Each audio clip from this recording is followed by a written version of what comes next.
Всех приветствую, ребят. Разобрали Audi. Мотор сняли с 4 Audi. Цилиндр не работал, соответственно масло меняли очень редко, как вижу я. На всем, чем приколываюсь, поршню здесь дырка. Соответственно, это капитал мотора. Будем делать, сложного в принципе ничего нету. Разобрали без проблем.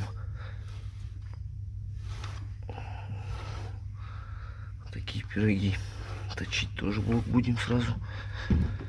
Только непонятно, от чего это прогорело, как похоже. По видимости не видно, что чем-то это пробило, потому что были бы какие-то сколы бы везде. Хотя все может быть.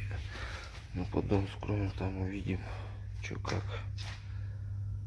Пришлось так разобрать машину, чтобы вытащить мотор. Такие пироги. Все это делается, все восстанавливается.